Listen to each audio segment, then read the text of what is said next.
kalau Kak Yanti kan, contoh Kak, maaf ya Kak Yanti, pacar saya namanya Yanti. Apakah Yanti itu satu atau satu kesatuan? Satu Yanti itu. Nah, kalau saya mempunyai perempuan selain nama Yanti, artinya itu sudah persundalan, saudara-saudara. Jadi dasar pacar saya namanya itu satu berdasarkan namanya Yanti. Nah, kalau ada pihak yang lain yang bukan Yanti, itu namanya apa? Persundalan. Nah, Yanti itu seorang perempuan, seorang wanita, seorang gadis, seorang ibu. Banyak sebutan-sebutannya. Dia seorang anak terhadap keluarganya. Itu cuma sebutan. Mengenal pribadi itu dari namanya. Dengan kata Yanti, kita mengenal itulah sosok atau satu pribadi. Selesai. Berarti kudis itu parah, kudis itu. Jadi kalau menurut aku ini yang Edis katakan itu ya, yang Edis katakan ini dia menilai Yesus sebagai daging, sebagai manusia, dan sebagai manusia pasti harus punya Tuhan. Gitu loh maksud Edis. Maksudnya bukan Yesus punya Tuhan. Yesus itu sendiri yaitu Tuhan. Firman Tuhan itu. Jadi Yesus itu ada kuasa ilahi bersama dengan dia. Jadi Edis itu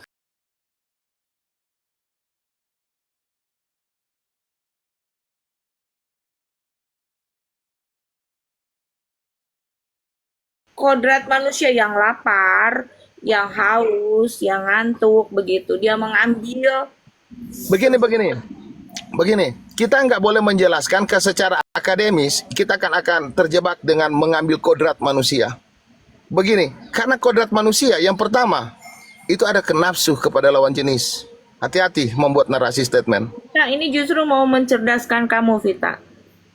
Oke, jadi kalau Tuhan itu bukanlah manusia, tapi dia mengambil bagian daripada kemanusiaan. Ya. Tetapi dia tidak mengambil kodrat, karena kodrat itu adalah ketetapan sifat secara lahiriah.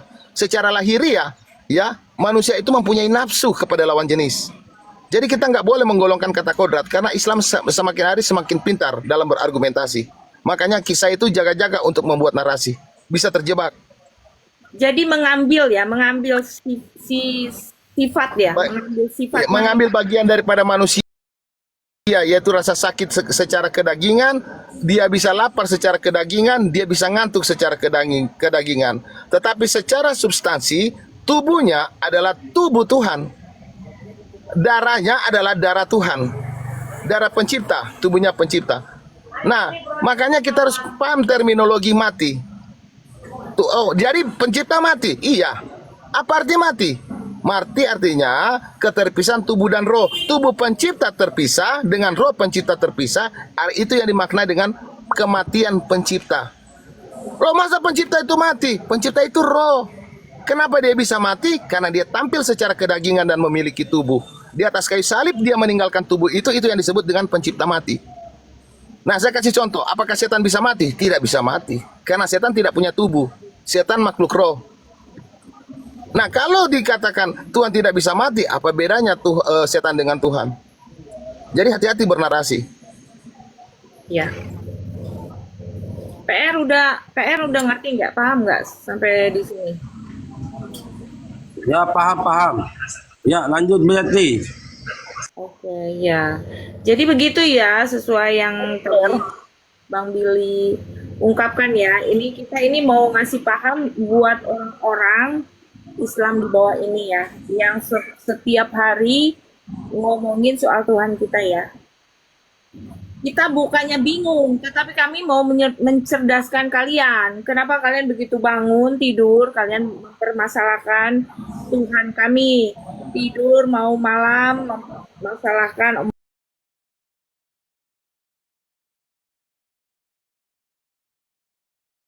ngomongin Tuhan kami.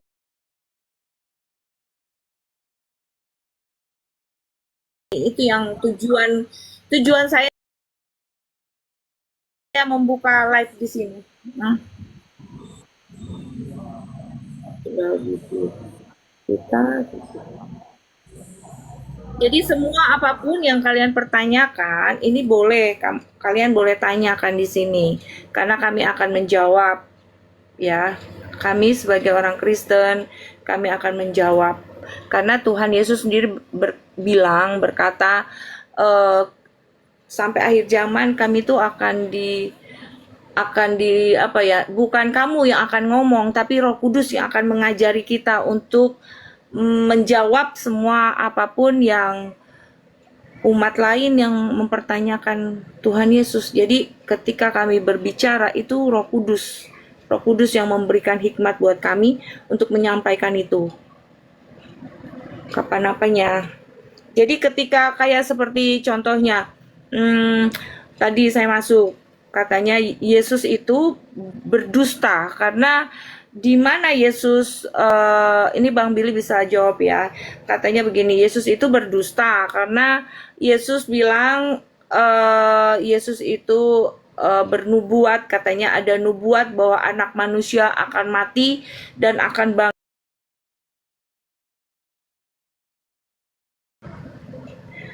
Ya, harus iman lebih dulu.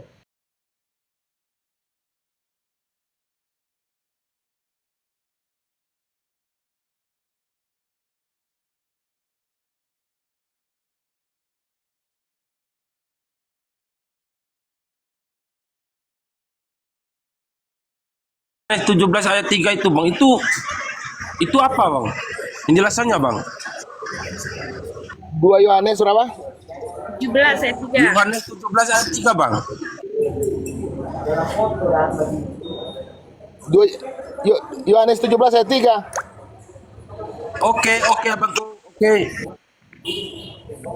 Dan inilah hidup yang kekal, bahwa engkau mengenal satu-satunya Elohim yang benar dan Yeshua HaMasyiach yang telah engkau utus. Pertanyaannya apa? Itu siapa bang? Terus utusan itu buat apa gitu loh bang? Saya jelasin ya teman-teman ya. Kenapa Banyak Tuhan Yesus begini, saudara-saudaraku ya. Untuk mengenal Tuhan itu dari perjanjian lama. Coba buka Lukas 24 ayat 25. Tuhan Yesus bilang begini. Perjanjian baru, Hai, Bang, kamu. itu Lukas itu perjanjian baru. Betul. Dalam Lukas 24 ayat 25, Tuhan Yesus berkata begini, "Hei kamu orang bodoh, betapa lamban hatimu yang tidak percaya segala sesuatu yang disampaikan oleh para nabi." Nabi menyampaikan, hamba itu adalah Bapa Yahweh itu sendiri. Yesaya 43 ayat 10. Kamu adalah saksi-saksiku dan hambaku yang kupilih, agar kamu mengerti bahwa aku tetaplah Dia. Yang kedua, Eser Alekem. Aku adalah aku akan mengutus aku kepadamu. Artinya, Tuhan itu mengutus siapa? Dirinya sendiri. Kata utusan ini harus dipahami ya. Kata utusan. Iya ya bang, itu ya. Nah, kata utusan ini jangan dipandangi dari sudut pandang Indonesia atau Arab atau Yunani. Kata utusan ini dari bahasa Ibrani itu kata selehani. Diri kita sendiri bisa mengutus diri kita sendiri. Pasti nggak percaya kan? Kita buktikan ayat. Kita buka Keluaran 33 ayat 1 dan 2. Coba kita buka Keluaran 33 ayat 1 dan 2. Kan banyak yang nggak percaya bahwa Tuhan itu bisa mengutus dirinya sendiri. Kita buka Keluaran 33 ayat 1 dan 2. Tanya Bang Billy gitu loh Bang Billy. Hah? Makanya saya tanya Bang Billy gitu loh. Ada nggak yang percaya bahwa Tuhan itu bisa mengutus dirinya sendiri? Nah, kita buktikan ya. Alkitab memang begitu kan? Alkitab memang begitu. Dan aku akan mengutus di sini, dan aku akan mengutus seorang malaikat. Hati-hati. Malaikat ini bukan jenis makhluk ya, tapi jabatan. Tuhan menciptakan makhluk roh. Makhluk roh yang menjadi utusan Tuhan itu disebut malaikat. Makhluk roh yang melawan Tuhan itu disebut Satan. Jadi Tuhan tidak pernah menciptakan malaikat atau setan. Yang diciptakan makhluk roh. Makhluk roh yang ditugaskan untuk mengutus disebut malaikat. Makhluk roh yang melawan Tuhan itu disebut Satan. Itu poin yang kedua. Nah, Tuhan bisa menjadi malaikat, artinya dia bisa mengutus dirinya sendiri. Saya kasih contoh ya. Dan aku akan mengutus seorang malaikat untuk ada di depanmu. Mu di sini siapa, bro? Mu di sini. Per, kata Iya Bang. mu di Nggak sini tahu Bang, siapa? nggak tahu Bang. Oke, Nggak kita tahu, buka Bang. dari ayat pertama. Dan berfirmanlah Yahweh kepada Musa, betul? Saya pakai TTB aja lah supaya kalian nggak kebingungan. Ya, ya. Berfirmanlah Tuhan kepada Musa, betul? Pergilah, berjalanlah dari sini. Nah, di ayat berikutnya, ya, di ayat 2, Tuhan berkata begini, dan aku akan membuat engkau menjadi bangsa yang besar dan memberkati engkau serta membuat, salah.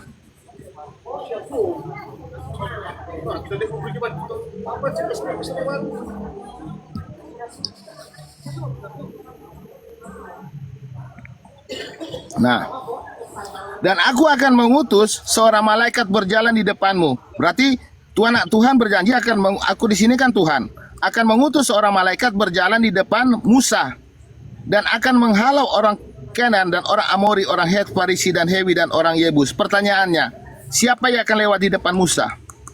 Tuhan bilang akan mengutus Musa. Siapa yang lewat di depan Musa? Kita cek, ini kan Keluaran 33. Kita naik ke Keluaran 34. Keluaran 34 ayat 5. Pilih pelan-pelan biar yang di bawah juga teredukasi. Turunlah Tuhan dalam awan. Kalau di sini dalam teks original itu Yahweh, Yotevave. Turunlah Yotevave dalam awan. Lihatlah berdiri sama dekat Musa serta menyediakan nama Tuhan. Berjalanlah Tuhan lewat dari depannya. Nya di sini siapa? Musa. Jadi yang lewat di depan Musa siapa?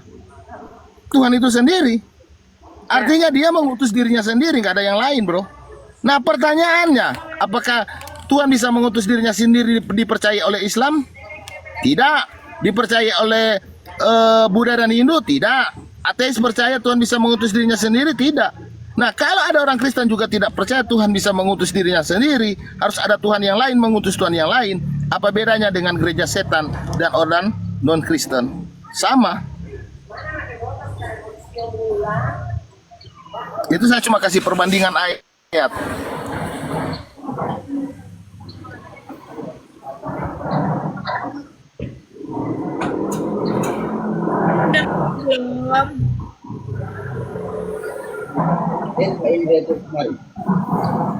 Jadi apa yang dinarasikan Tuhan Yesus itu merujuk kepada nubuatan para nabi.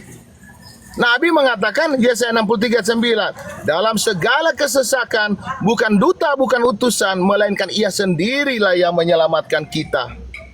Yesaya 43 ayat 10, akulah Yahweh, akulah Tuhan dan tidak ada juru selamat yang lain. Enggak ada juru selamat yang lain selain Bapa Yahweh. Dia sendiri yang menciptakan, dia sendiri yang menebus kita. Ya, betul. Enggak ada. Ya, betul. Jadi Tuhan Yesus kami ini, Tuhan Kristen itu ya Tuhan Yesus. Kenapa? Karena dia itu tidak pernah bisa mati. Dia hanya masuk ke dalam kematian untuk menebus, untuk membuktikan kepada dunia kalau kematian itu takluk di bawah kuasanya. Paham ya teman-teman ya.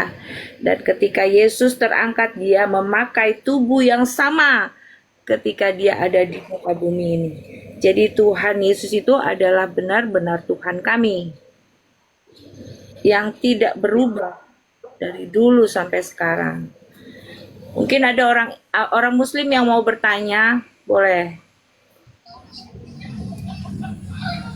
Siang, Mbak. Yang kamu Islam apa Kristen? Islam. Boleh bertanya. Ya, Tapi Mbak, mau menanya, Mbak. kalau bertanya tapi nggak boleh ini ya, nggak boleh hujat, nggak boleh membantah karena ini jawaban dari orang yang memiliki iman yang kamu pertanyakan ya. Siap, siap. Silakan. Itu Yesus Tuhan ya, Mbak. Tadi saya udah bilang, barusan kamu gimana sih?